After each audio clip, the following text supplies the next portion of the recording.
ayer al principio, cuando no se me oía, lo único que hice fue presentarme. Soy, uy, sí voy a quitarme esto. Elisa Velasco, de Función Lenguaje, que es una escuela de creación literaria de Madrid. El taller y los materiales que recibís asociados a él los hemos preparado entre yo misma y mi compañera Mercedes González, que está por ahí en el backstage.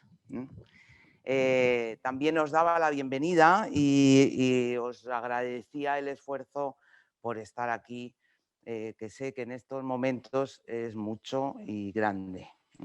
Vamos a retomar la sesión de ayer.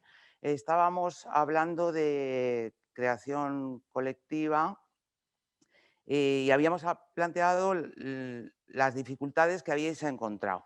En el último momento, cuando yo ya me estaba despidiendo, entró un mensaje que ya no me dio tiempo a ver, pero que después he visto. Y me gustaría leerlo para todos. Era de Roy y dice: bajo mi punto de vista, las dificultades de un trabajo colectivo no deben ser confundidas con problemas de disciplina o falta de habilidad.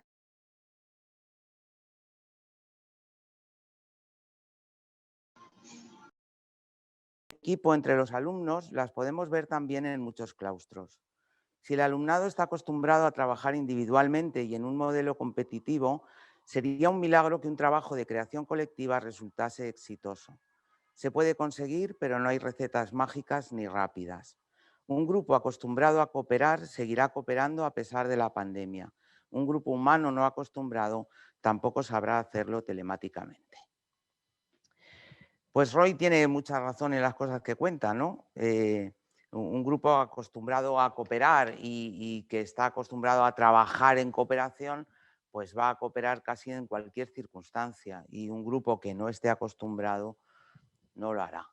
Ciertamente, no hay que confundir los problemas para trabajar en equipo con los problemas de índole personal o de desarrollo afectivo, pero sí podemos hacer la visión inversa. ¿De qué manera los trabajos colectivos repercuten en la mejora de esas habilidades sociales y de esos sistemas de relación humana, ¿no? He leído todas las aportaciones que hicisteis ayer. Hay cosas interesantísimas. Es una pena que no tengamos mucho tiempo para poder leer todo, pero espero que todos al menos hayáis podido leer las aportaciones ajenas en el chat. Bien, y hoy vamos a entrar recogiendo lo último que veíamos ayer, las dificultades que tenemos en las experiencias de creación colectiva. Entonces, las que yo tenía previstas de algún modo son: los alumnos más dominantes y agresivos dificultan la participación del resto. Esto salió ayer ya como una aportación vuestra y ya estuvimos hablando de que una de las maneras posibles de solventar eso era poner un coordinador rotativo del grupo y que todos fueran pasando por ese puesto para que no siempre él mismo se hiciera cargo o boicoteara el trabajo de los otros, ¿no? Algunos alumnos tienen dificultades para pactar, para renunciar a sus propuestas, para asumir las ajenas o para recibir críticas. Esto es muy común y esto se soluciona con la práctica, como bien dice Roy. Es la práctica la que va a dejar que se vayan acostumbrando al pacto, que se vayan acostumbrando a renunciar o que se vayan acostumbrando a asumir propuestas ajenas. De todos modos, lo que nosotras recomendamos es, si no están habituados a trabajar en grupo, es empezar antes con actividades, digamos, preparatorias, actividades en pareja, por ejemplo, para que vayan acostumbrándose a pactar, pero con una persona, actividades individuales en las que tengan que asumir puntos de vista ajenos, en fin, cosas que vayan haciendo su mente más elástica, más flexible, que es de lo que se trata, ¿no? De flexibilizar la mente. cosa que por otra parte repercute y mucho en su creatividad. La creatividad necesita de una mente elástica, de una mente fluida, y si eres muy rígido y si estás muy encastillado en tus ideas y en tus criterios, pues es muy difícil dejar que la creatividad se desarrolle. Otra dificultad. Muchos de los alumnos se sienten inseguros frente al trabajo o no saben valorarlo como algo útil. Bien, aquí hay dos cosas diferentes. Se sienten inseguros frente al trabajo. Ayer hablaba yo de la inseguridad y os decía que muchos de los alumnos boicoteadores en realidad son alumnos inseguros. ¿Por qué? Pues porque es una forma de manifestar la inseguridad. Yo no sé cómo me va a salir esto y entonces lo boicoteo y así no me tengo que medir. ¿Ah? ¿Cómo fomentar la seguridad frente al trabajo? Pues de entrada poniéndoles retos que sepamos que son capaces de vencer para poder reforzarles y entonces empezar por caminos muy sencillitos en los que puedan recibir refuerzo y refuerzo y refuerzo hasta que sean capaces de enfrentarse a retos de mayor calado. Yo tenía un profesor de dibujo que cuando empezaba sus clases ponía muchos tamaños de papel en la clase. Y entonces cada uno cogía el papel con el que se sentía seguro. Y casi todos los críos empezaban cogiendo los papeles más pequeñitos.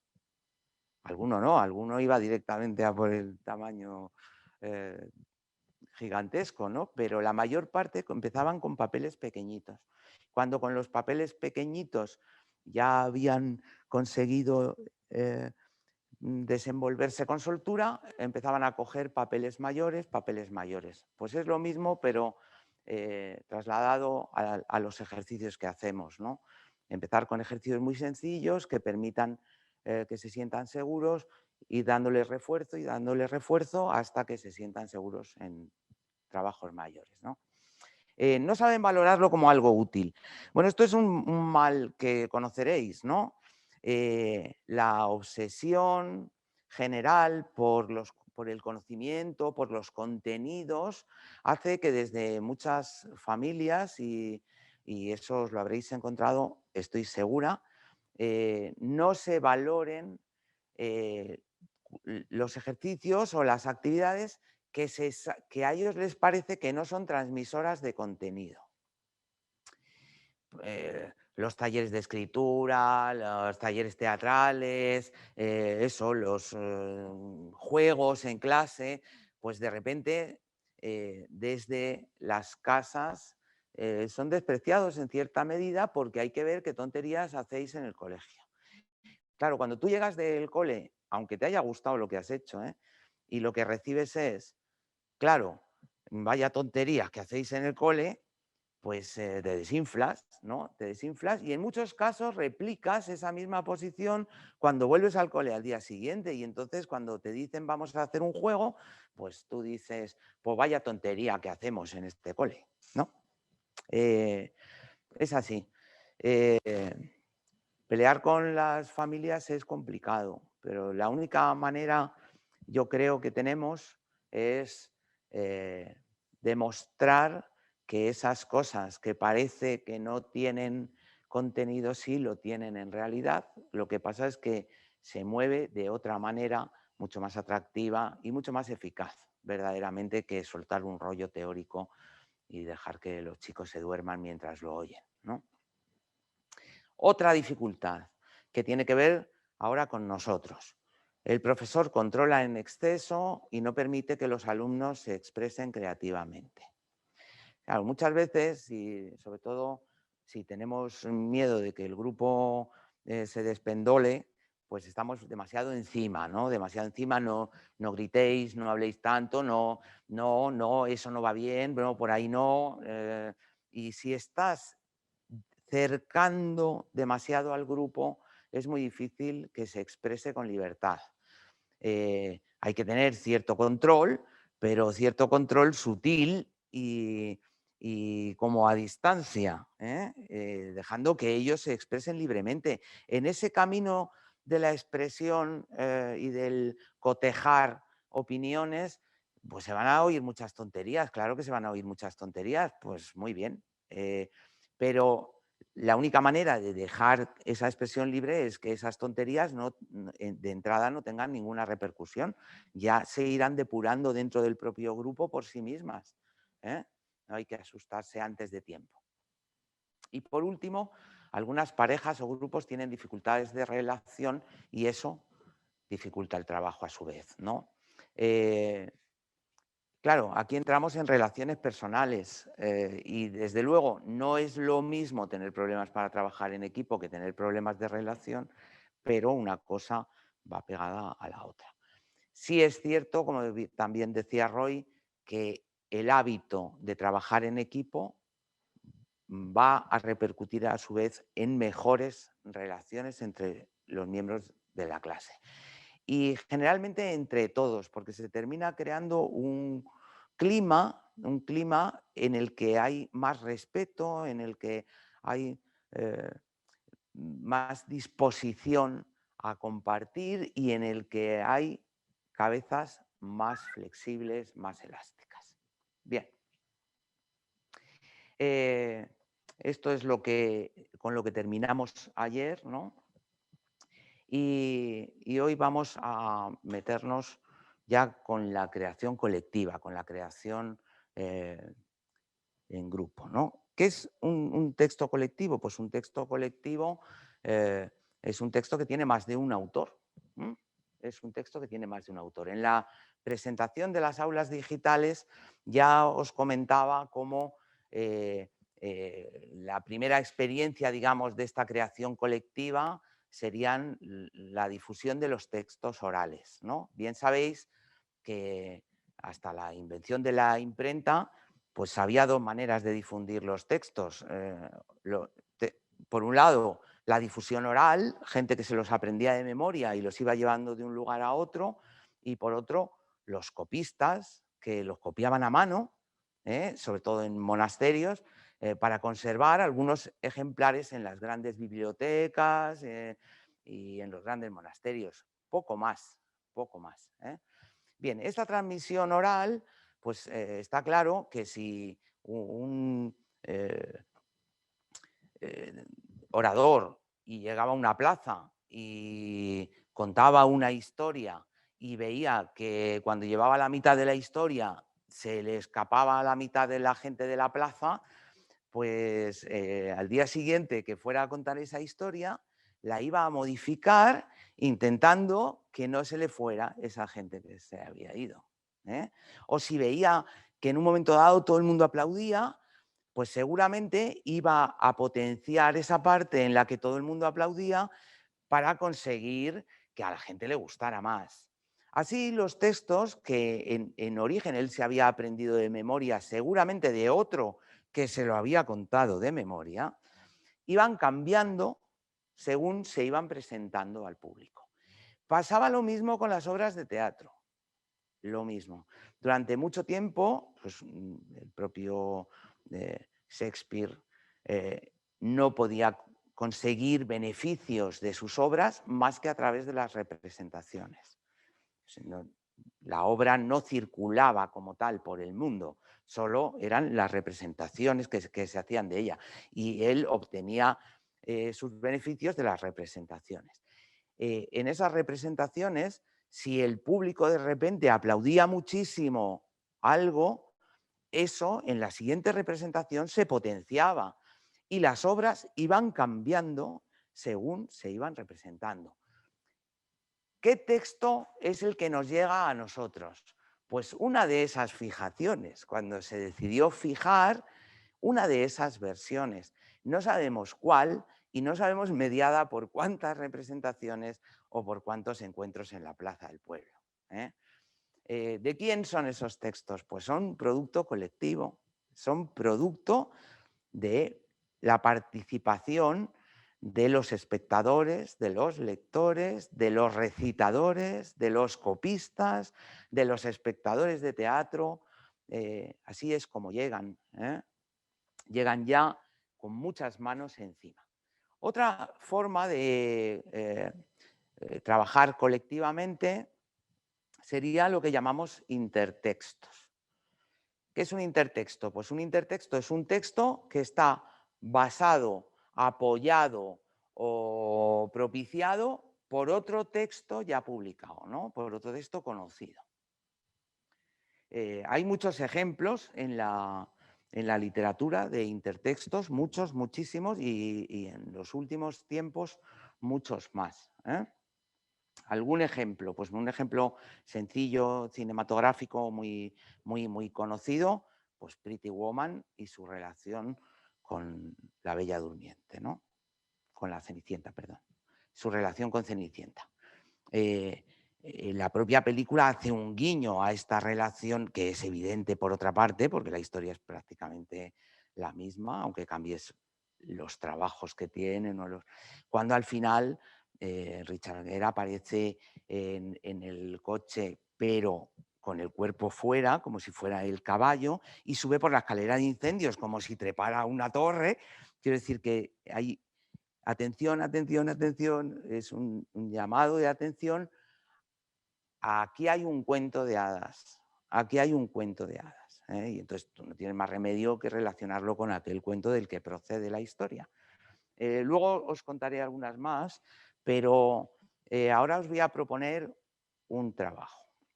Os voy a proponer un trabajo, es muy sencillito, consiste en escribir un microrrelato a partir del cuento de Caperucita. El microrrelato no puede tener más allá de 50 palabras, no más allá de 50 palabras, de 3 líneas más o menos, 3 líneas. Muy cortito. Tenéis que pensar, no se trata de hacer un resumen del cuento, no se trata de comprimirlo hasta las 3 líneas, sino que se trata de darle una vuelta y conseguir contar algo diferente, aunque nazca de ese producto que ya conocemos todos. Como ya lo conocemos todos, no hace falta contarlo. Esa es la utilidad que tiene trabajar sobre un texto ya conocido, que como todo el mundo lo conoce, a ti ya no te hace falta contarlo, todo el mundo lo va a tener en la cabeza cuando lea el tuyo, ¿no? El microrrelato está entre la narración y el poema, porque al ser tan breves, tú no tienes más remedio que apretar el lenguaje tanto como puedas para que cuente más de lo que cuenta. Y entonces se acerca mucho al poema, a veces al chiste, pero hay que jugar ahí comprimiendo tanto como podáis y sacando fuera todo lo que sea prescindible. Solo lo esencial, bien apretado, para que sorprenda, para que impacte, para que nos conmueva, para lo que vosotros queráis. Cómodo, aquí tenéis que darle un poquito a la cabeza para poder por lo menos concebir la idea que va a guiar el relato. Os voy a dejar 5 minutos en silencio. Yo me voy a callar, vamos a poner un cartelito de que estamos trabajando y dentro de 5 minutos vuelvo y continuamos. Si para entonces ya alguno lo tiene, pues ya que lo mande. Según los vayáis teniendo, los vais mandando, porfa. Y no os desconectéis, que en 5 minutos estamos de nuevo ahí. ¿Vale? Pues a trabajar.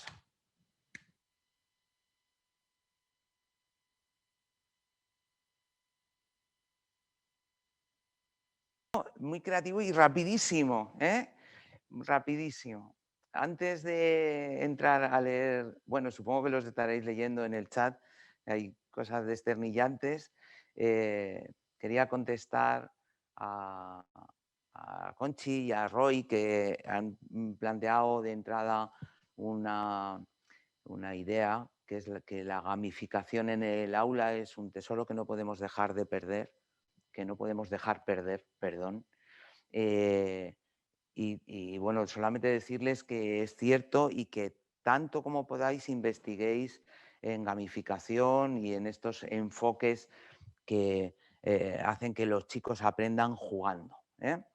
Bien, vamos al lío. Y vamos a leer algunos de los textos. Dice Isabel, el lobo se enamoró de la abuela, pero Caperucita fue la tercera en discordia. Muy cortito, pero muy eficaz. Gloria dice, el bosque era enorme, unos pinos altísimos y grises. De lejos vi a la niña que perseguía a un lobo aterrado, lo juro. Vuelvo por el ordenador, lo dejo enchufado y punto, ¿vale? ¿Y te vas tú sola a andar? Sí, voy a dar una vueltecita porque estoy esperando o que lleguen estos. Ese micro...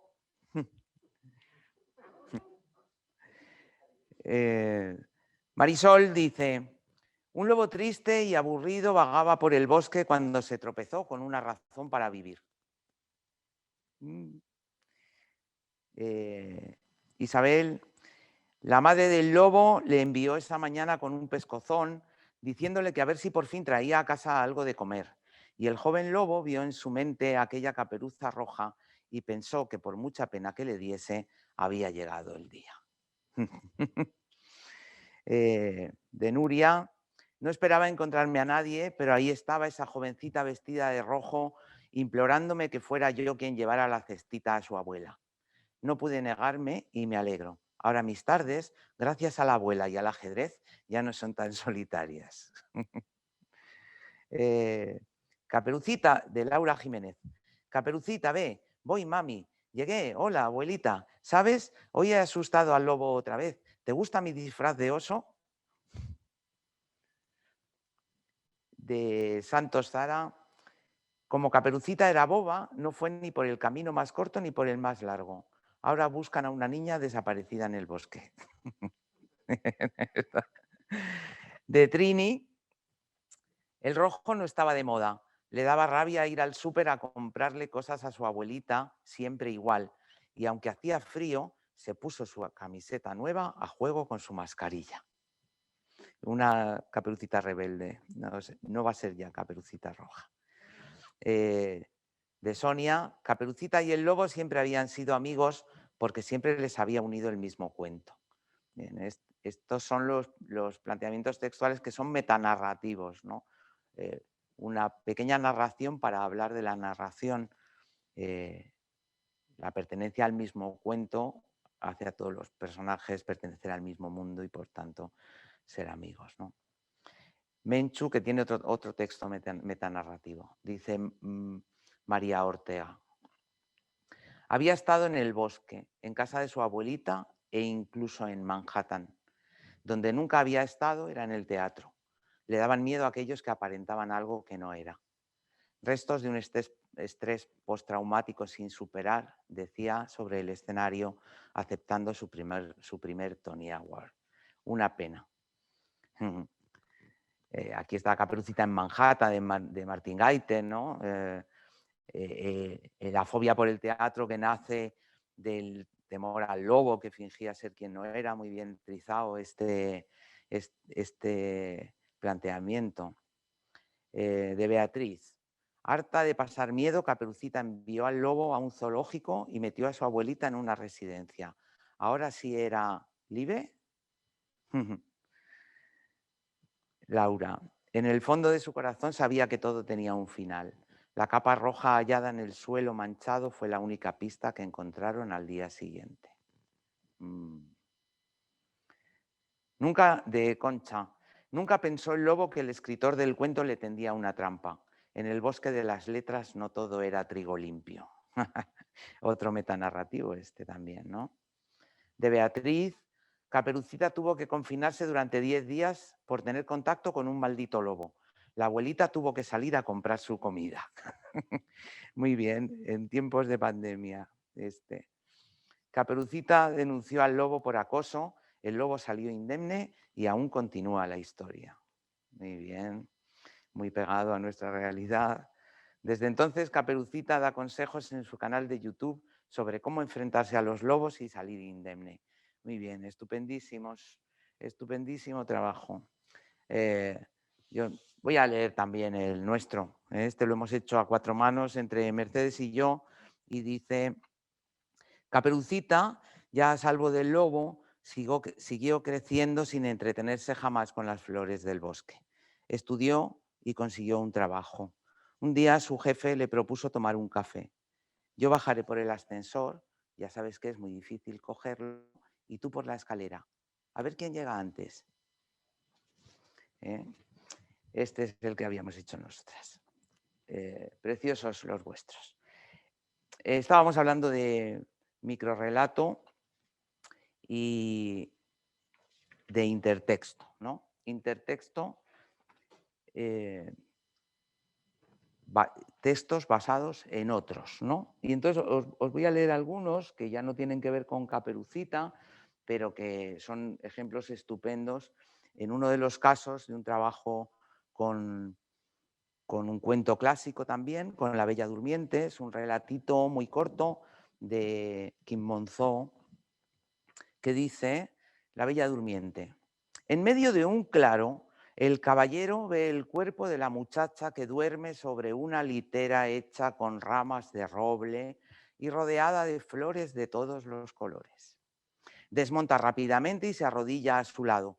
Le coge una mano, está fría, tiene el rostro blanco como el de una muerta y los labios finos y amoratados. Consciente de su papel en la historia, el caballero la besa con dulzura. De inmediato la muchacha abre los ojos, unos ojos grandes, almendrados y oscuros, y lo mira, con una mirada de sorpresa que enseguida, una vez ha meditado quién es y dónde está y por qué está allí y quién será ese hombre que tiene al lado y que supone acaba de besarla, se tiñe de ternura. Los labios van perdiendo el tono morado y una vez recobrado el rojo de la vida se abren en una sonrisa. Tiene unos dientes bellísimos. El caballero no lamenta nada tener que casarse con ella, como estipula la tradición. Es más, ya se ve casado, siempre junto a ella, compartiéndolo todo, teniendo el primer hijo, luego una nena, en fin, otro niño. Vivirán una vida feliz y envejecerán juntos. Las mejillas de la muchacha han perdido la blancura de la muerte y ya son rosadas, sensuales, para morderlas. Él se incorpora y le alarga las manos, las dos, para que se coja a ellas y pueda levantarse. Y entonces, mientras, sin dejar de mirarlo a los ojos enamorada, la muchacha, débil por todo el tiempo que ha pasado acostada, se incorpora gracias a la fuerza de los brazos masculinos. El caballero se da cuenta de que unos 20 o 30 metros más allá, antes de que el claro dé paso al bosque, hay otra muchacha dormida, tan bella como la que acaba de despertar, igualmente acostada en una litera de ramas de roble y rodeada de flores de todos los colores. ¿Veis? Aquí hay verdaderamente una subversión del relato original, ¿no? de La Bella Durmiente, para dejarnos en realidad una pregunta, ¿no? o una reflexión sobre existencial, diría yo, ¿no? ¿Qué pasa cuando crees haber cumplido un deseo o cada deseo que cumples supone la renuncia a otros tantos? Esta es mi elección, pero podría haber sido otra y otra y otra y otra. En fin, que ahí es un texto interrogativo, como casi todos los relatos de Monzó, ¿no? Que te dejan preguntas. Son textos en apariencia muy sencillos, pero en realidad muy bien trabajados y son muy limpios y siempre dejan alguna pregunta en el aire para que reflexionemos. Por cierto, que son textos en muchos casos que funcionan muy bien con los adolescentes, por ese talante interrogativo que tienen. Otro ejemplo. Este es verdaderamente metaliterario, es un texto de Luis Landero que es casi una historia de la literatura universal. Fijaros, canta, oh diosa, no solo la cólera de Aquiles, sino cómo al principio creó Dios los cielos y la tierra y cómo luego, durante más de 1000 noches, alguien contó la historia abreviada del hombre y así supimos que a mitad del andar de la vida uno despertó una mañana convertido en un enorme insecto, otro probó una magdalena y recuperó de golpe el paraíso de la infancia, otro dudó ante la calavera, otro se proclamó Melibeo, otro lloró las prendas mal halladas, otro quedó ciego tras las nupcias, otro soñó despierto y otro nació y murió en un lugar de cuyo nombre no me acuerdo. Y canta, oh diosa, con tu canto general a la ballena blanca, a la noche oscura, al arpa en el rincón, a los cráneos privilegiados, al olmo seco, a la dulce Rita de los Andes, a las ilusiones perdidas y al verde viento y a las sirenas y a mí mismo.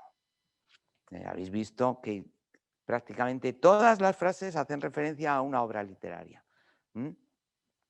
Desde el canta, oh diosa, que es el principio de la Ilíada, ¿no? A la Biblia, a la Metamorfosis de Kafka, a En busca del tiempo perdido de Proust, en fin, que es Moby Dick, el canto a mí mismo de Walt Whitman, están prácticamente muchas de las obras señeras de la literatura, ¿no? Y esto contado en 15 líneas y con una poética estupenda, como siempre utiliza Luis Landero, ¿no?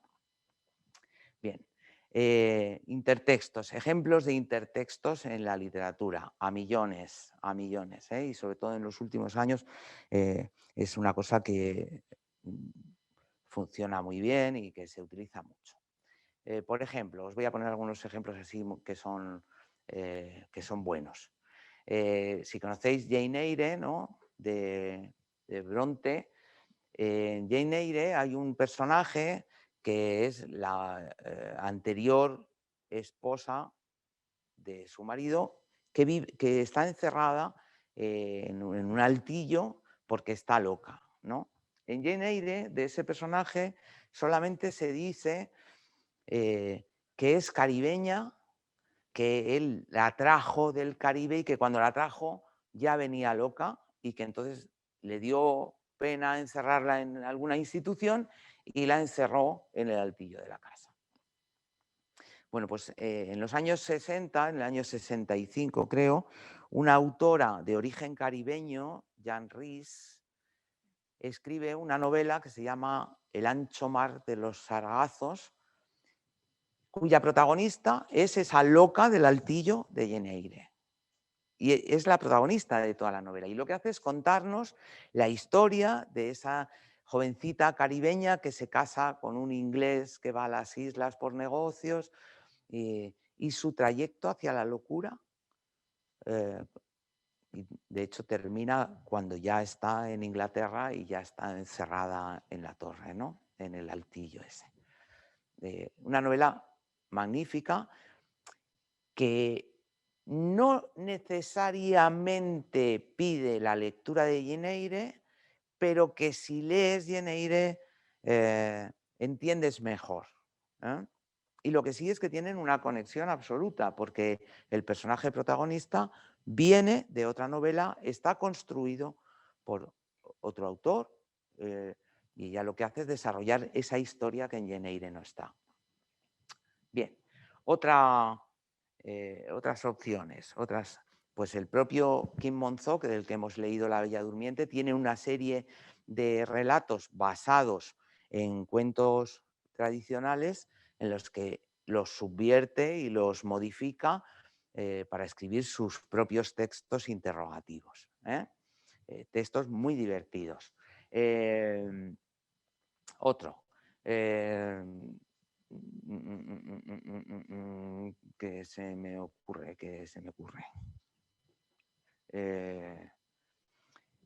Los cuentos de hadas políticamente correctos, que ya os mencionaba en alguno de los documentos que os hemos pasado anteriormente. Los cuentos tradicionales pasados por el filtro de lo políticamente correcto, pero como una ironía. Lo que hacen es llevar, esto es de Gardner, estirar tanto como pueden lo políticamente correcto para convertirlo en pura ironía. Los relatos son divertidísimos también, provocadores, burros, como ellos solos, pero lingüísticamente todo es políticamente correcto, ¿eh? Y sin embargo los relatos en algunos casos se vuelven burrísimos. Bien. En algunos casos la referencia a otros textos es evidente porque el nombre del personaje es el mismo, porque lo que se hace es una especie de continuación o lo que se hace es una especie de subversión, pero con el mismo tipo de materiales, con los mismos personajes, casi con las mismas acciones. Y en otros casos, la relación de un texto con otro pues no es tan clara, pero está. Lo que pasa es que para detectarla pues ya tienes que ir a mirar con lupa, digamos. En realidad, hay algunos autores que defienden que la historia de la literatura no es más que la historia de la reescritura. Cómo ir tratando temas que siempre o prácticamente siempre son los mismos desde el momento en el que te toca vivir, pero siempre recogiendo de la tradición literaria elementos, cosas, situaciones, planteamientos que a ti de repente te interesan para contar eso que quieres contar, ¿no? Por ejemplo, se me ocurre la relación que podría haber entre un texto como Don Quijote y un texto como Madame Bovary, ¿no? Supongo que ya habéis oído en alguna ocasión, creo que es Vargas Llosa el que lo cuenta, ¿no? Pero si miras los textos encuentras elementos suficientes como para pensar que ahí hay una influencia de un texto en el otro sin ninguna duda, ¿eh? Personajes lectores que enloquecen, que tienen al lado a alguien que tira de ellos a tierra, que cuando mueren recuperan la cordura y entonces hereda la locura aquel que iba tirando de ellos hacia tierra. Ese esquema básico es el mismo en las dos obras, el mismo, ¿eh? Y entonces uno puede pensar lícitamente que ahí hay algo de influencia de una obra en la otra, ¿no? En fin, el intertexto da mucho juego y da mucho juego porque funde la lectura y la escritura y entonces para trabajar con los chavales tiene mucho interés, tiene mucho interés. En los materiales que publicaremos cuando terminen las aulas os ofrecemos una buena ristra de ejercicios, entre ellos muchos para trabajar con intertexto, para trabajar en el aula con intertexto. Bien, desde luego escribir en grupo no es algo a lo que estemos acostumbrados. Voy a pasar esto. Microrelato aquí. Escribir en grupo no es algo a lo que estemos acostumbrados, pero una vez que lo ponemos en marcha y que empezamos a practicarlo, podemos encontrarle múltiples ventajas. El otro día os pedía que participarais contándonos las dificultades que habíais encontrado y hoy os pido que participéis contando las ventajas que le veis a la escritura colectiva, ¿eh? O al trabajo colectivo, no solo a la escritura, porque yo todo el tiempo estoy hablando de escritura porque es mi territorio, pero en realidad podríamos hablar de aprendizaje colectivo, ¿eh? Esto se puede trasladar a cualquier ámbito, no solo a la literatura. Pero, ¿qué ventajas pensáis, contadnos qué ventajas pensáis que tiene la práctica colectiva, la práctica de escribir en grupo?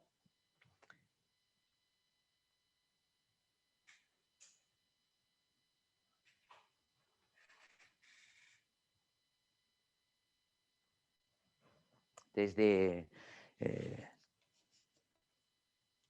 mi punto de vista, una de las más importante es el papel que juega en generar ese clima que os decía antes de respeto por el otro. Que puede que al principio no esté, y que puede que al principio nos dé miedo precisamente por eso, pero que eso llega, llega. Empiezan a llegar respuestas, dice Marve, motivación interpersonal. Los chicos se contagian unos a otros del entusiasmo, creatividad. Esta es una de las cosas, ¿no? Al estar entre iguales, sabéis que eso lo sabemos todos, ¿no? Que los adolescentes valoran más al grupo de iguales que a ninguna otra cosa. Sus amigos son lo más importante del mundo. Su grupo de iguales es lo más importante del mundo. Bueno, cuando uno consigue considerar a su grupo de trabajo como un grupo de iguales, no hay nada más importante en el mundo y ahí se producen contagios de todo tipo, ¿no? Si alguien está entusiasmado, eso corre como la pólvora. Si alguien empieza a soltar las ideas que le vienen y aparecen cosas divertidas o cosas interesantes, todos van a competir por conseguir que esas cosas divertidas o esas cosas interesantes salgan también de su cabeza, ¿no? ¿Qué más? Por ejemplo, Rosé dice, compartir puntos de vista, aprender a escuchar, valorar otras ideas. Exactamente, muy bien. Aprender de los otros, aprenden unos de los otros, se lo pasan bomba, se ríen mucho y la clase se les pasa volando. Esta es una forma de aprender, y os decía que no solo en lengua, o en literatura o en escritura, sino en cualquier cosa. Igual que pueden hacer un trabajo de escritura colectiva, pueden hacer un trabajo sobre un tema de literatura y hacerlo también en grupo y prepararlo en grupo y exponerlo en grupo. Es cierto que hay un poquito más de caos en la clase, pero se lo pasan bomba y la clase se les pasa volando y aprenden más que si solo hablas tú y les cuentas todo tú. A ver, las ideas de uno pueden llevar a otras ideas. Eso es. Es mucho más enriquecedor trabajar con otro que trabajar tú solo. Claro, porque es la suma de ideas y lo que no se le ocurre a uno se le ocurre a otro. De Andrea Martínez, son más exigentes y objetivos ya que no son conscientes de las dificultades de cada alumno. Esto es interesante, ¿no? Al no tener conciencia de las dificultades de otros, son igual de exigentes con todos. Venga, tú, trabaja, ¿no? Cuando tú a lo mejor que sabes que ese tiene más problemillas, le vas a pedir menos, pero ellos son más exigentes. De todos modos, cuando dejas a los adolescentes tomar decisiones, bien sobre normas de grupo, bien sobre trabajos que tienen que hacer, si lo habéis hecho, yo por lo menos me han sorprendido una barbaridad porque se ponen más burros que yo 100.000 veces. Si yo les pido, venga, hay que decidir qué hacemos si alguien rompe las normas o si alguien, bueno, los castigos que se les ocurren son como de Torre de Londres, son burrísimos. Y entonces, claro, también son muy exigentes o son muy... De hecho, muchos críos cuando consiguen superar sus etapas de rechazo y de inseguridad y de rebote y luego ven a uno que está en esa etapa, son tremendos con él, pero este es tonto, ¿por qué está molestando tanto? Y se les olvida radicalmente que hace media hora ellos estaban en el mismo lugar, ¿no? A ver, más cosas. Es una manera de abrir la mente y escucharse unos a otros con atención. Estupendo. Cuando escribimos en grupo, la creatividad se retroalimenta. Las ideas de los demás hacen crecer las propias. De repente te puedes encontrar con una tempestad de creatividad desbordada. Es uno de esos momentos mágicos para un docente. Este mensaje es de Isabel. Y sí, Isabel, tienes toda la razón. Y lo que es muy importante es que como docentes aprendamos a valorar que también tenemos esa capacidad de aprender de los chicos, de aprender de los alumnos, de recibir esos momentos mágicos, porque ese es nuestro alimento. De Santos Moisés dice: la suma de creatividades favorece el resultado. También crece el interés, la ilusión y el gusto por la expresión individual. Muy bien. Discípulas de Jesús dice, será alguien que pertenece a la orden, pero no nos ha puesto el nombre. Valoración de unos hacia los demás.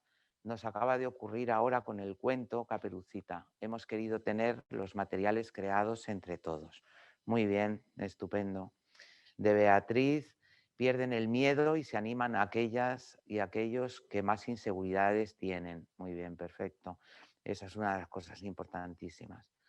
De Conchi: un tema que me preocupa es la corrección. ¿Cómo hacerla? Contesta Isabel: uy, a mí jamás me preocupa la corrección. Cuando la creatividad fluye, al revés. Prefiero no corregir nada de nada. Corrijo en otros momentos, no en momento de crear. Dice María Jesús: comprueban cuántas cualidades tienen y que no creían que tenían. Fantástico. Si queréis tener los materiales que están publicándose en el chat, podéis ir copiando y pegándolo por ahí en un documento, o si nosotros podemos recuperarlo, os lo enviaremos. Que creo que sí, me dicen que sí. Sí, recuperaremos el chat y también os lo enviaremos. Así que, y bien, es la hora. Lo siento muchísimo porque se me ha hecho muy corto. Mañana nos encontramos a las 11 de la mañana. Ya para terminar, espero que os asoméis por aquí y ya sabéis. Gracias, muchas gracias. Hasta mañana.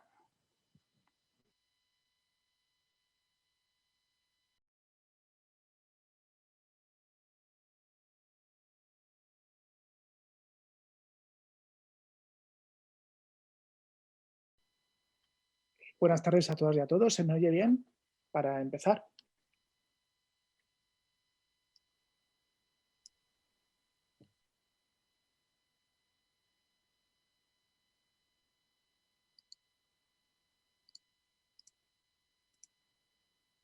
A ver, perfecto, vale. Muy buenas tardes a todas y a todos. Bueno, pues el día de ayer estuvimos hablando del tema de los influencers, del tema del cambio a nivel pedagógico y comunicativo que debemos impulsar desde nuestras aulas, de todo el sistema educativo. Y hoy vamos a hablar dentro de las metodologías activas que se pueden aplicar en lo que es la educación y sobre todo con un gran componente digital, por así decirlo, o transmedia o mediático, es la gamificación, ¿no? Es un concepto que se utiliza ahora mucho en el ámbito educativo. Sí es cierto que debemos tener cuidado, ¿no? Porque igual que ayer criticábamos a los influencers y comentabais vosotros, pues esa capacidad que tienen de persuadir, de influenciar, digamos, en los adolescentes y jóvenes, también tienen esa capacidad de influenciarnos a nosotros. Y en ocasiones, pues en Internet, en nuestras redes sociales, pues vemos cómo hay personas que comparten diferentes propuestas innovadoras que hacen en su aula. Son los que llamamos edutubers, ¿no? Son personas que lo que hacen es venderse a través de las redes sociales. En ocasiones se venden sin mucho fundamento porque no han pisado nunca un aula y otras veces pues sí que se venden incluso los que trabajan más, que seguramente que entre vosotros hay muchas personas que estáis totalmente entregadas a lo que es vuestro trabajo, ¿no? Sin duda alguna. Esas personas son como héroes anónimos, ¿no? No se posicionan por redes sociales, ni se proyectan por redes sociales, ni se venden, ¿no? Yo creo que en esto me entendéis. Entonces, claro, cuando uno ve cómo hay estos edutubers, estos influencers educativos, cómo se van vendiendo y cómo utilizan determinadas palabritas para hacer más de lo mismo, pues entonces se siente un poco mal. Y es verdad, muchas veces nos pasa, ¿no? Pues uno de los conceptos que se utiliza mucho es gamificación. Y es un concepto que en ocasiones ha sido como adulterado. Es decir, no se está utilizando el concepto gamificación para para hablar de algo que es una práctica real, ¿no? Porque cuando uno está jugando a las damas, no está gamificando en clase. En cambio, esta gente pues sale, estamos gamificando y hace una foto a un parchís, ¿no? Entonces, bueno, en este sentido yo creo que a veces el marketing y lo que es el mercado también educativo nos mueve a a determinadas situaciones que todos nosotros somos víctimas, ¿no? Y entre ellos yo también me incluyo. Por tanto, ¿qué entendemos o qué comprendéis vosotros sobre qué es el concepto de gamificación, ¿no? Os animo a que participéis a través del chat y también a través del hashtag EduInfluyo. Ayer a lo mejor no expliqué muy bien el tema del hashtag. Hoy he seleccionado aquí para compartir también Twitter. Los que conocéis Twitter, o habrá personas que a lo mejor no lo conozcáis, una de las formas de expresarse y crear una narrativa en torno a un concepto es utilizar los hashtags, ¿no? Como vemos aquí, EduInfluyo, ¿vale? Este es el hashtag que yo he elegido para este taller y que vosotros siempre que queréis compartir algo, porque sí que es bueno que no se quede esto encerrado en lo que es el aula digital, ¿no? Sino que rompamos los muros del aula, como decía McLuhan cuando hablaba de esa aldea global, rompamos, digamos, esos muros para llevar este conocimiento mucho más allá, ¿no? Un conocimiento que no solamente comparto yo, que estoy aquí como ponente, sino también vosotras y vosotros, ¿no? Entonces, bueno, pues si queréis contestar a través del chat, yo estoy viendo el chat y también podemos ver las redes sociales con el hashtag EduInfluyo, ¿vale? Entonces, en ese momento en que vosotros escribáis algo, cualquier tuit que se puede escribir a partir de aquí, puede aparecer el hashtag y comentar lo que es el concepto de gamificación o cualquier otra cosa, ¿vale? Entonces, para que veáis más o menos cómo se utiliza esto de Twitter, si lo queréis utilizar a veces en vuestra aula con alumnos de bachillerato, bueno, alumnos que sean mayores de 16 años, ¿no? Que creo que es la edad mínima para tener esta red social. Entonces, bueno, pues está comentando por aquí que gamificar sería tomar mecánicas propias del juego para llevarlas a propuestas de trabajo, me parece, vamos, has acertado. Recompensas, bonificaciones, puntos, avatares o roles, una narrativa, etcétera. Nos dice Roy, creo que te llamas. Y Mercedes habla de aprender a través de juegos guiados. No sé si hay alguna otra aportación que queréis hacer.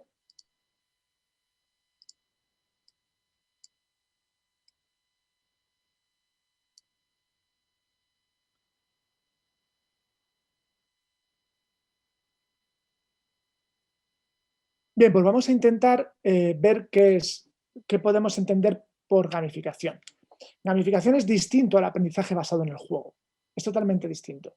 Realmente, si nos volvemos atrás en la historia de la pedagogía y de la psicología, vemos como, por ejemplo, Piaget mismo defendía ese aprendizaje basado en el juego desde la infancia, ¿no?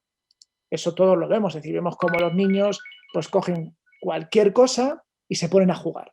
De hecho, todo el mundo empieza a comprar cosas y luego resulta que ellos juegan, y siempre lo vemos, con la caja de cartón que envuelve ese regalo, ¿no? Que les has hecho, ¿no? O con el papel. Digamos que de manera innata estamos impulsados a jugar, ¿vale? Todo esto me ha recordado un libro, que yo sé que vosotros sois buenos lectores, que es Didáctica Magna de Comenius, ¿vale? ¿Por qué digo esto? Como hemos hablado de los influencers y los edutubers, que digamos, parece que crean las modas a nivel educativo y que nos dicen cómo tenemos que enseñar o cómo tenemos que aprender en nuestras aulas, hay que intentar rescatar las obras clásicas de las grandes personas que asientan digamos, todo el planteamiento de la educación que vivimos en la actualidad, ¿no? Uno de ellos es Comenius, que era un teólogo, filósofo y pedagogo, que en 1632 escribió este libro. Fijaros, han pasado años. Bueno, pues es un libro bastante interesante, si lo queréis leer, en el que habla pues, de determinadas situaciones que ahora mismo pues, parece que nos hemos inventado las cosas, es decir, parece que nos hemos inventado el aprendizaje basado en proyectos, ¿no? Parece que nos hemos inventado el aprendizaje basado en el juego. No, no es así, es decir, está sentado en unas corrientes psicológicas y pedagógicas que asientan realmente todo nuestro sistema educativo, ¿no? Pues fijaros, Comenius hay en una parte de este libro, en el capítulo 11, que cita a Lutero, a Martín Lutero, sabéis, del protestantismo.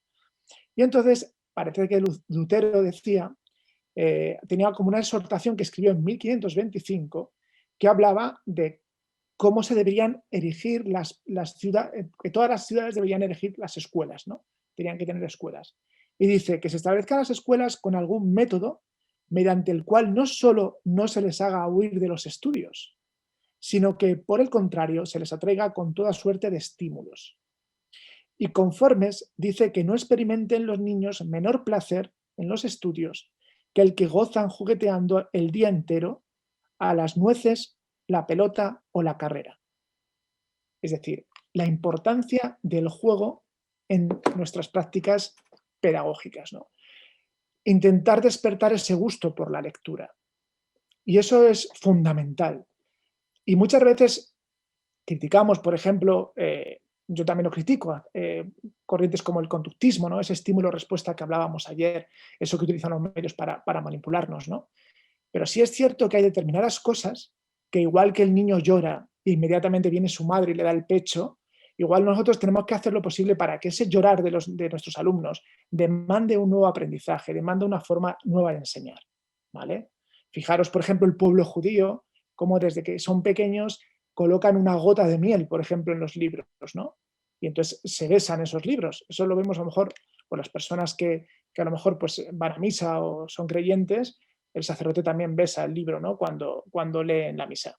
Pues exactamente igual, ellos, ese gusto por la lectura, por el estudio, es similar a esa miel, ¿no? Ese, digamos, edulcorar los procesos de estudio, ¿no? Que son difíciles. Pues exactamente igual pasa con la gamificación. Es el edulcorar, hacer dulce todo este proceso de estudios que muchas veces nos cuesta. ¿Y qué podemos entender por esta gamificación? Yo siempre lo comparo con un escenario de fútbol, ¿vale? Un campo de fútbol. Ahora os invito a que participéis a través del chat, ¿vale? Con palabras sencillas. Yo os digo, en esta foto, en esta imagen que veis ahí, ¿cuáles serían los elementos del juego? Es decir, ¿qué podemos ver ahí que sean elementos del juego? Intentad participar en el chat con palabras que veáis.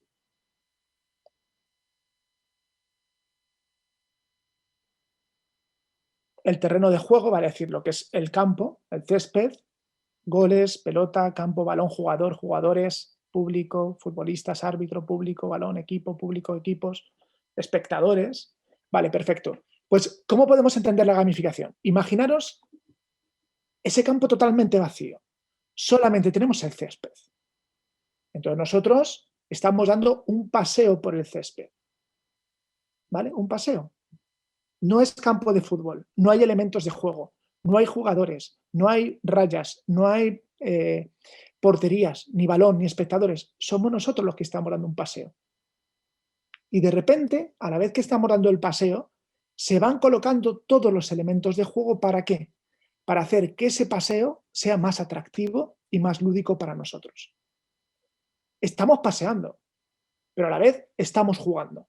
Nos hemos sentido inmersos en un, digamos, escenario de juego. En eso consiste la gamificación, es decir, aplicar elementos de juego a contextos de no juego, ¿vale? Por ejemplo, hay diferentes aplicaciones, ahí tenéis enlaces en todas para cuando, bueno, os voy a pasar la presentación al finalizar, ¿vale? Entonces, hay diferentes aplicaciones que nos ayudan a crear esos escenarios de juego. Aquí tenéis Fantasy Class, tenéis Classcraft, tenéis ClassDojo.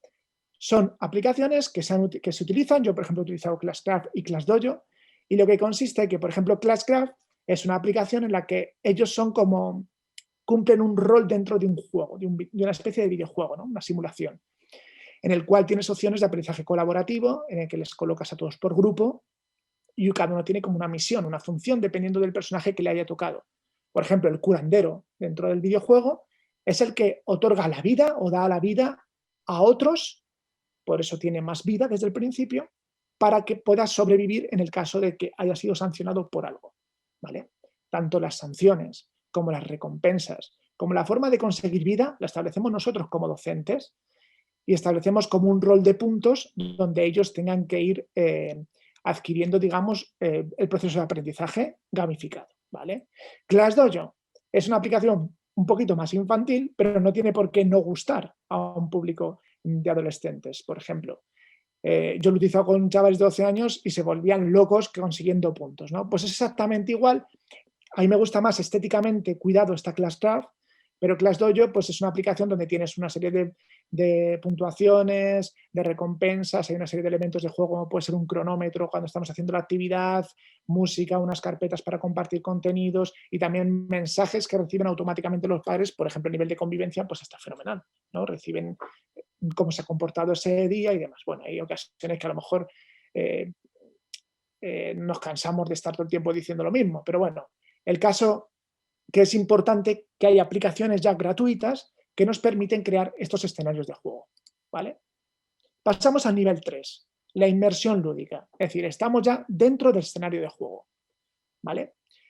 Es decir, el alumnado consumidor activo de estas estrategias publicitarias ha crecido jugando. Y lo vemos.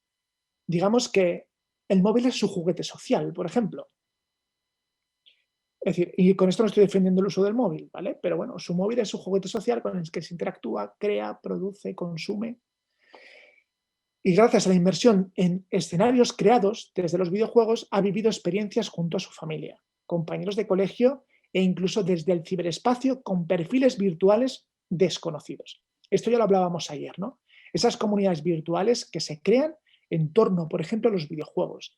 Y tenemos a un chaval de 16 años que está jugando con un chaval de 15 años o 14 años de París, de Londres o de Zaragoza, ¿vale? Y se crean entre ellos esa propia comunidad, las comunidades virtuales, ¿vale? Incluso a veces ellos del propio juego crean su propia historia, ¿vale? Si vemos, por ejemplo, los youtubers que se posicionan siendo niños o adolescentes, la mayoría de ellos, y ayer creo que lo comentabais uno de vosotros en el chat, genera una narrativa audiovisual en torno al escenario de juego. Es decir, entran en el videojuego, juegan juntos, pero están creando y grabando un relato, ¿vale? Crean su propia historia, por así decirlo. Es decir, que ¿qué es lo que intentamos a través de la gamificación? Es hacer esa inmersión en un espacio lúdico. Los juegos nos pueden servir, sí, pero si estamos inmersos en un escenario lúdico. Es decir, si forma parte todo esto de unas mecánicas de juego, como bien decía la primera aportación de chat. Por ejemplo, yo hice una experiencia con alumnos de la universidad, ¿vale? A través de Twitter. Y utilicé las técnicas de Rodari, del libro Gramática de la Fantasía, concretamente la técnica del hombrecito de vidrio, no sé si os suena. Bueno, pues ahí hice una experiencia a través de Twitter. Bueno, pues os voy a enseñar la experiencia, tengo aquí el enlace para que podáis acceder a ella, y luego si queréis lanzamos una para vosotros, si queréis participar, pues participáis. En este caso, érase una vez un hombrecito de vidrio que quería gamificar su vida, ¿vale? Entonces, de esta forma, el alumnado, en este caso de pedagogía, tenían que aprender cómo desarrollar esa gamificación, esa vida gamificada, ¿vale? Entonces, bueno, pues fueron realizando un relato, que aquí vemos los diferentes tweets, pues soñó un día que la vida es sueño, y los juegos son, y se lanzó al mundo de las redes sociales a encontrar afines, los encontró en un mundo paralelo educomunicativo donde pedían un hashtag para entrar, la clave aparecía en su sueño, ¿vale?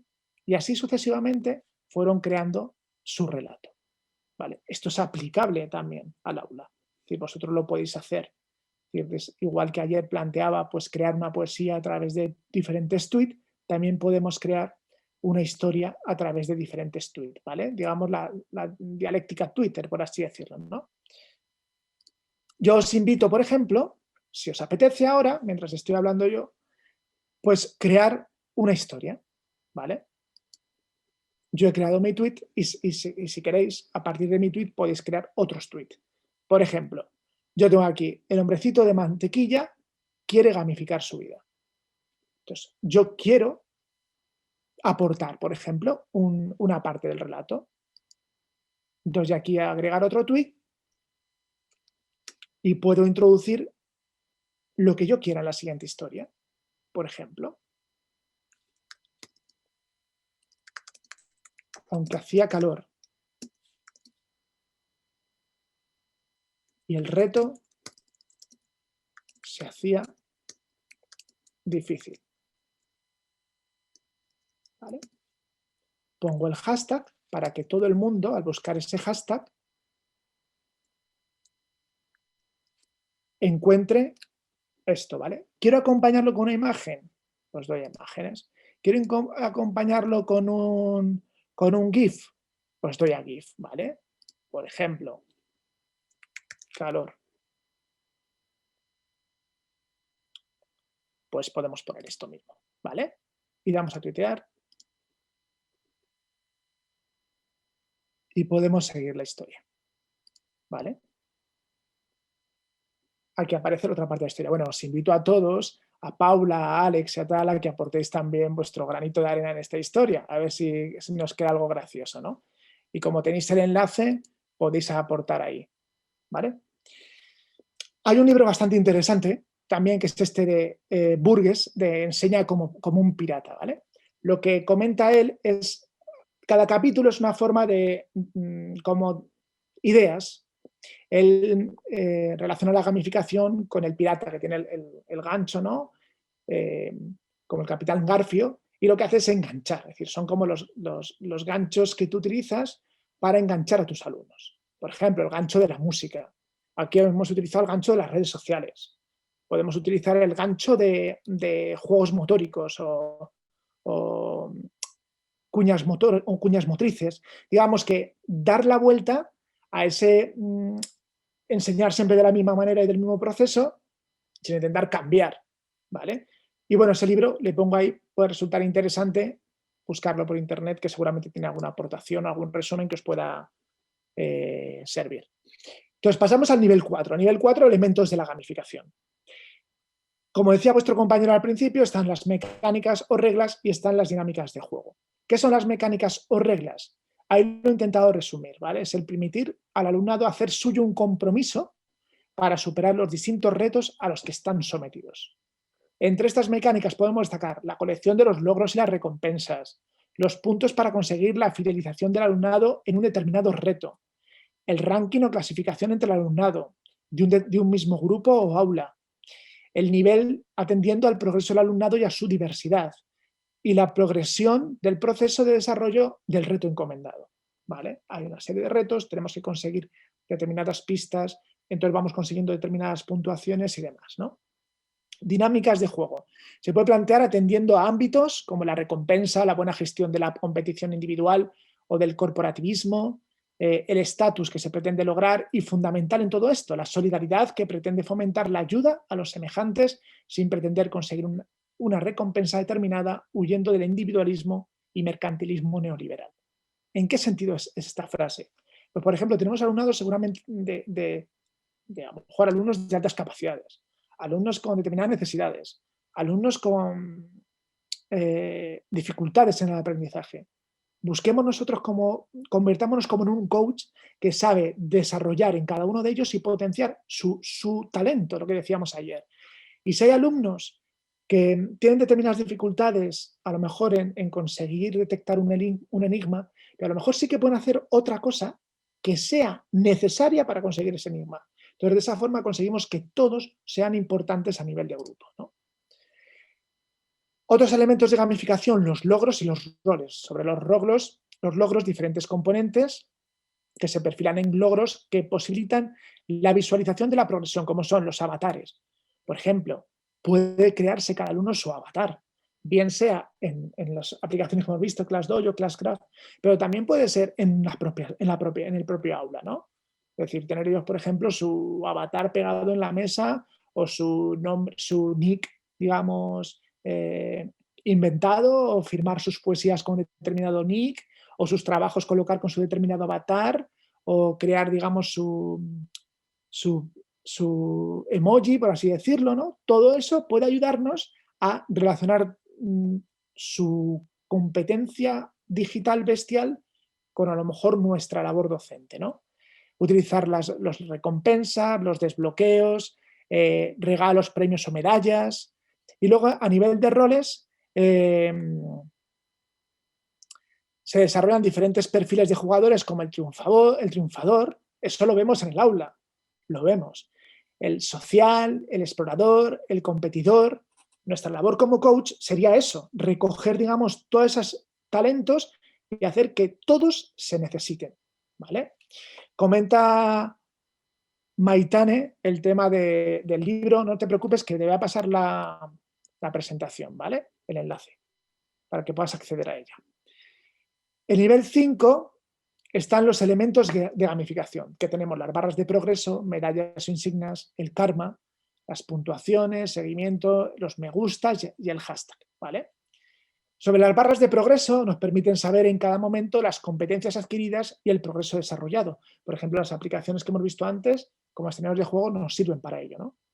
pero también lo podemos hacer a nivel analógico, ¿no? Medallas o insignias para señalar competencias adquiridas durante el proceso, evidencia de haber conseguido competencias determinadas, el karma para indicar, resaltar a estudiantes con reputación en el proceso. A lo mejor hay aportaciones interesantes que han hecho en su clase y puede aumentar su karma. A lo mejor determinados ejercicios extraordinarios que han hecho.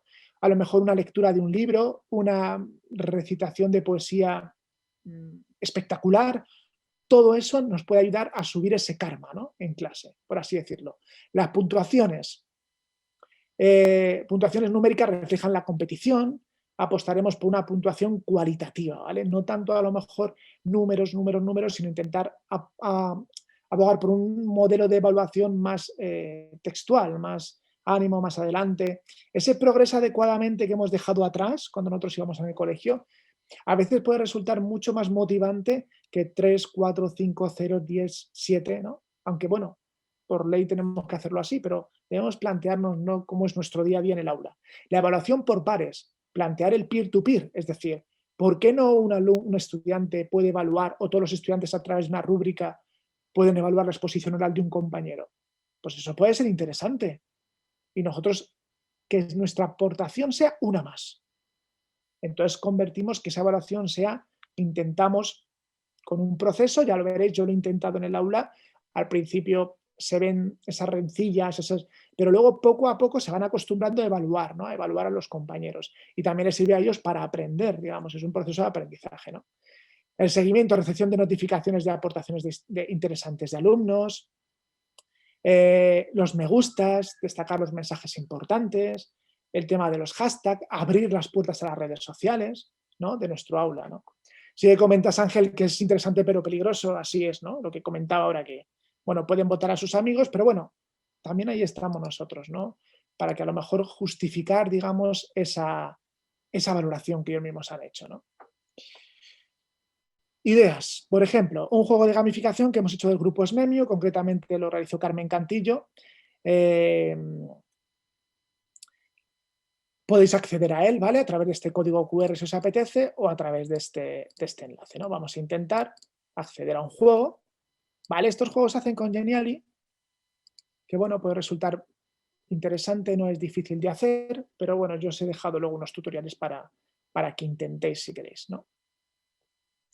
Por ejemplo, esto es un juego, dentro de un curso que realizamos, de un caso de espionaje metagamificado, ¿no? Vamos a jugar. Para conseguir tu carnet de servicio gamificado de la educación, tienes que demostrar que mereces el título de influencer de la gamificación.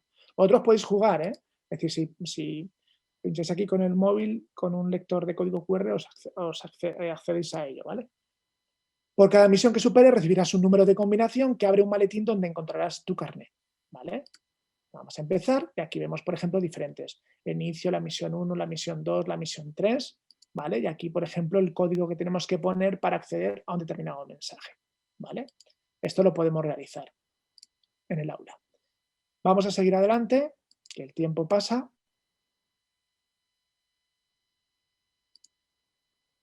Por ejemplo, hacer un escape room en el aula puede resultar interesante. ¿Qué necesitamos para hacer un escape room? Por eso pongo créditos extras. Lo que necesitamos es espacio y participantes, trabajo en pequeños grupos y luego un desafío a lo mejor en gran grupo. Imaginar una narrativa, temas atractivos relacionados con los componentes de juego. El primer wow, ¿no? Es decir, actividades motivadoras que despierte la curiosidad, cuidar la estética. Es importante el tema estético y el tema de los espacios. Hay un libro muy interesante de Ciro López que se llama Esencia, ¿vale?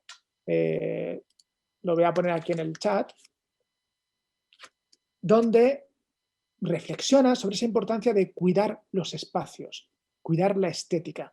Muchas veces la estética la hemos perdido totalmente, es decir, llegamos a aulas que parecen hospitales, llegamos a colegios que parecen, no sé, de verdad, y ojalá que los hospitales tampoco parezcan aulas, ¿vale? Perdonad a lo mejor por esa comparación, ¿no?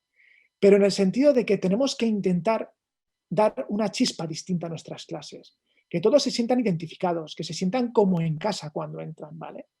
Ese es el proceso de inmersión. Por ejemplo, yo me acuerdo de educación infantil, que esto se cuida mucho. Comenzamos un proyecto que habían elegido los niños sobre el espacio. Y yo, bueno, yo soy muy así, muy rarito, y entonces monté como una nave espacial en clase, donde ahí teníamos la asamblea y demás. Utilicé luces de estas que hacen pues, que el blanco se vuelva, son de neón, creo, o así, no recuerdo exactamente, que hacen pues, que el blanco se ponga de color violeta. Entonces, bueno, pues apagábamos a veces las luces para leer una determinada historia, un determinado cuento, teníamos mensajes secretos. Digamos que con una tela y 4 cosas más puedes convertir que tu clase un día sea alguna experiencia innovadora o una experiencia motivadora, ¿vale? Que muchas veces llegamos a clase y es todos los días igual. Y a lo mejor a nada que lleves un baúl con 4 cosas o 4 palabras para construir una historia o unos story cube para construir realmente una poesía o diferentes relatos, podemos hacer que ese día sea distinto. Yo entiendo que estamos cansados, yo entiendo que llegamos y que tampoco es muy motivante la situación que estamos viviendo y más en estos momentos, ¿no? Pero tenemos que intentar motivarnos en ese sentido y que a lo mejor es el momento de generar las sonrisas, ¿vale? Que a lo mejor dejar un poco de lado la tristeza y que nuestros alumnos, muchos de ellos, algunos sí que la tienen y tenemos que intentar motivar, ¿no? Los objetivos, es decir, evitar las experiencias largas, ¿vale? 30 minutos y retos distintos. Reglas, tiempo, formación de grupos, objetivo final, usar carteles indicativos, códigos QR, pistas, etcétera, ¿no? Componentes, candados, cajas de madera, cuentas de códigos, alfabetos, los códigos QR otra vez, papeles especiales, experimentos, aplicaciones, puzzles, mapas. Hay muchísimas cosas a nuestro alcance y no con mucho dinero hacemos. Por ejemplo, esto que voy a enseñar aquí es un vídeo.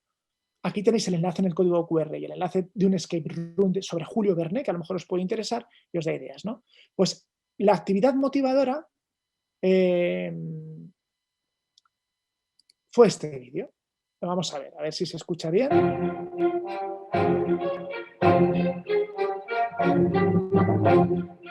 Espera, voy a intentar ponerlo en grande, abriendo en YouTube. A ver, el tema de la gramática que me preguntan y que también preguntaron ayer, a ver, forma parte del currículum, no lo dudamos. No, es decir, que es que ahí tiene que estar presente, pero sí es cierto que nos pasa como en el inglés, que vivimos obsesionados con la gramática y luego los niños y los chavales en bachillerato pues salen sin saber hablar inglés, ¿no? Y llevo retirado desde 1800. Pero sí que digo que la gramática puede convertirse en algo chulo, ¿vale? Y fijaros el libro que os he citado ya 2 o 3 veces de Gramática de la Fantasía. A lo mejor también podemos hacer que esa gramática sea algo creativo y no obsesionarnos a lo mejor con el tema de análisis sintáctico y demás. Yo, por ejemplo, trabajé en análisis sintáctico en diferentes grupos que tienen que conseguir unos retos y demás, es decir, de aprendizaje colaborativo, es decir, que ideas hay miles. Si navegáis por internet, os encontráis, aunque a veces naufraguemos, os encontráis cosas que pueden resultar interesantes y alguna isla paradisíaca. Vamos a ver esto.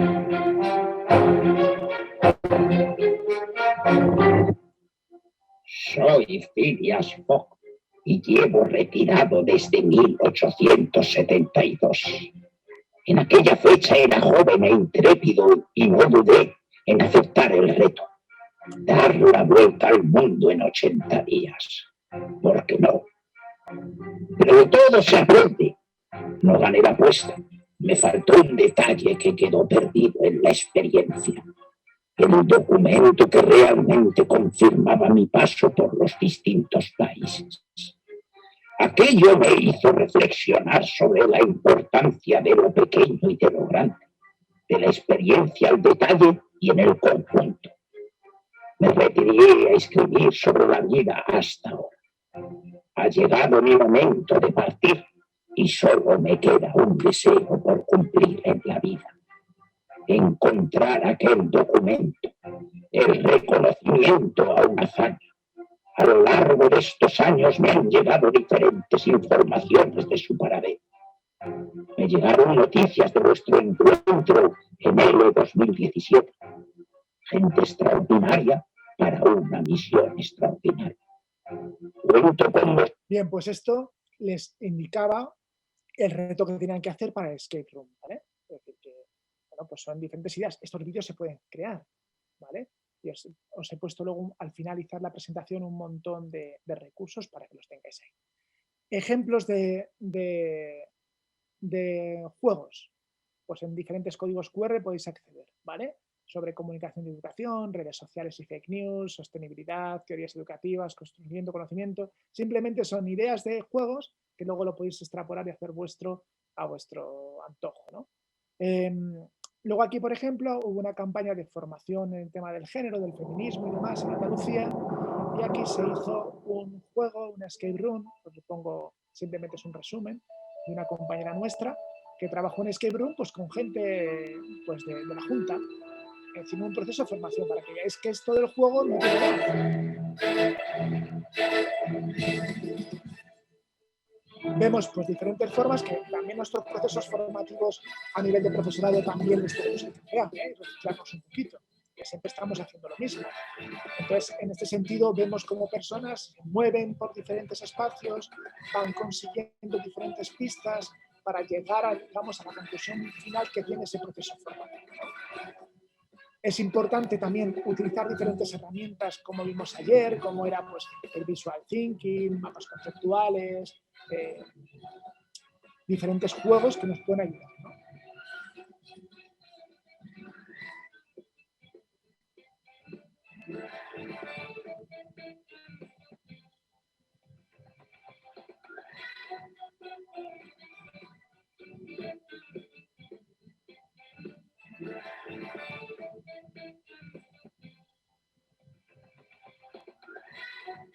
Bien, y luego aquí, por ejemplo, esto es un Kahoot también con unos talleres que se hicieron en secundaria. Vale, la herramienta Kahoot es muy sencilla. Vamos a utilizar Kahoot no es gamificar, sino es un elemento más que nos puede ayudar en el proceso de gamificación. ¿Vale? Lo que, bueno, creo que conocéis esta herramienta, ¿no? Se proyecta, digamos, una serie de preguntas, y desde sus dispositivos o ordenador contestan a la pregunta, van consiguiendo una serie de puntuaciones y demás, ¿vale?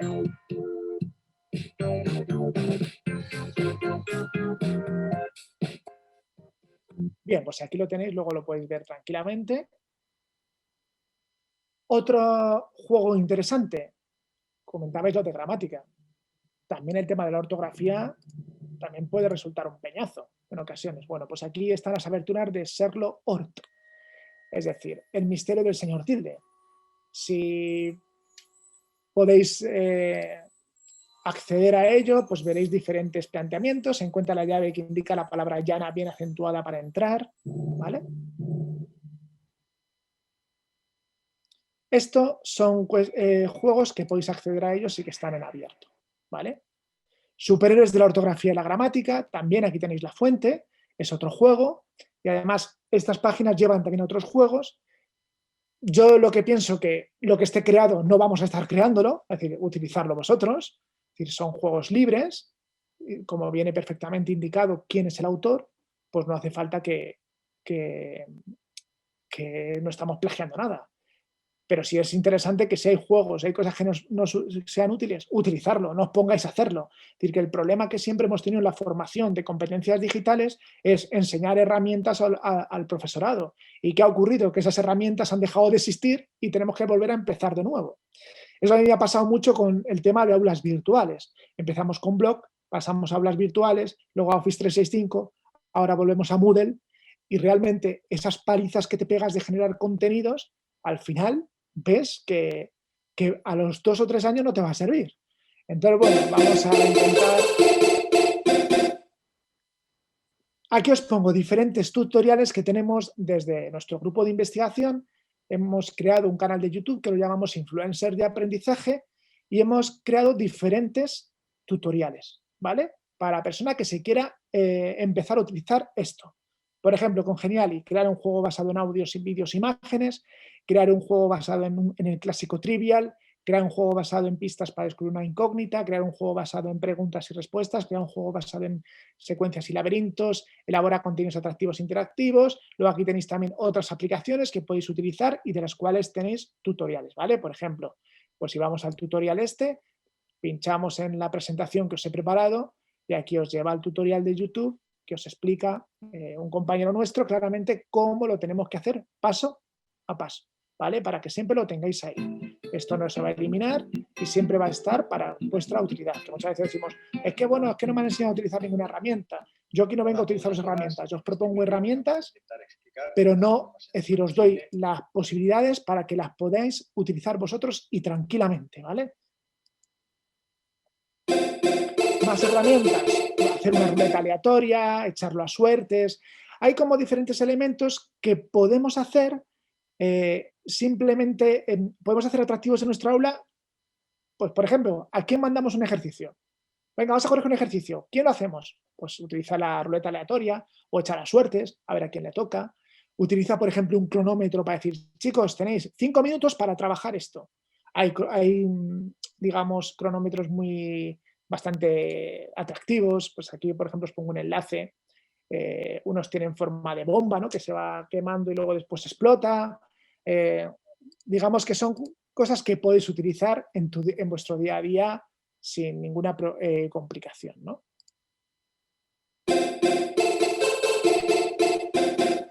Y bien, simplemente deciros que en vosotros está el reto. Es decir, si os queréis lanzar en tema de la gamificación, si queréis indagar en este ámbito, indagar en este mundillo, aprender diferentes herramientas o lanzaros a hacer un escape room en vuestra clase, como sea, yo sé que es difícil, sé que es complicado. El alumnado de secundaria y de bachiller no es un alumnado que sea fácil, ¿no? Y que tampoco reconozca mucho nuestro trabajo. Pero bueno, siempre hay que intentarlo y yo os animo a que lo intentéis y de verdad yo os ayudo en todo lo que haga falta. Tenéis mi correo electrónico, me podéis seguir por las redes sociales, cualquier cosa que necesitéis, estoy a vuestra disposición. Y bueno, vamos a ver cómo está la historia de Twitter, a ver si os habéis lanzado o no. No os habéis lanzado ninguno. Esto sí que es, vamos, esto sí que es peor que una clase secundaria. Simplemente, bueno, deciros que ahí está, ¿vale? Para las personas, mira, sí que se han lanzado, lo siento, he juzgado sin saber. Lo que pasa es que no lo habéis puesto dentro de ese tweet, ¿no? Tenía miedo de salir, dice Isabel, tenía miedo de salir del frigorífico, moría en intento, pero no se desanimó y buscó una opción, tal vez una nevera podría ser su campo de juego. ¿Veis cómo, bueno, pues realmente estamos creando una historia, ¿vale? Así que nada, preguntas que tengáis, nos quedan 10 minutillos, lo que... María del Mar, lo que necesites, ¿vale? Para echarte una mano a través de Twitter. No sé si tenéis algo que comentar, alguna pregunta.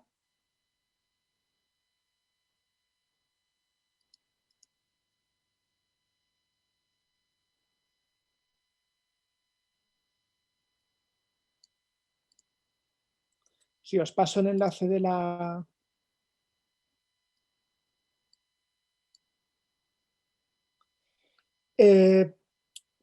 Pues a ver, para alumnos menores de 16 años, algo similar a Twitter, sí que hay plataformas, que os lo he puesto ahí, o si no las tengo mañana. Es decir, yo sé que en alguna presentación hay unas plataformas que generan como una especie de WhatsApp, pero que es ficticio, ¿vale? Entonces se pueden crear a través de diferentes mensajes, diferentes historias, ¿vale?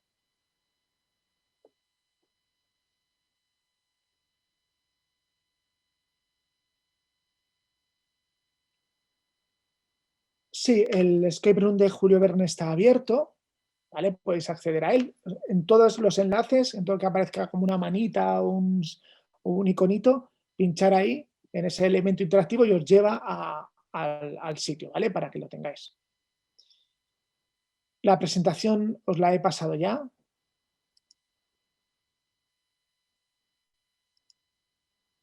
Os vuelvo a pasar el enlace.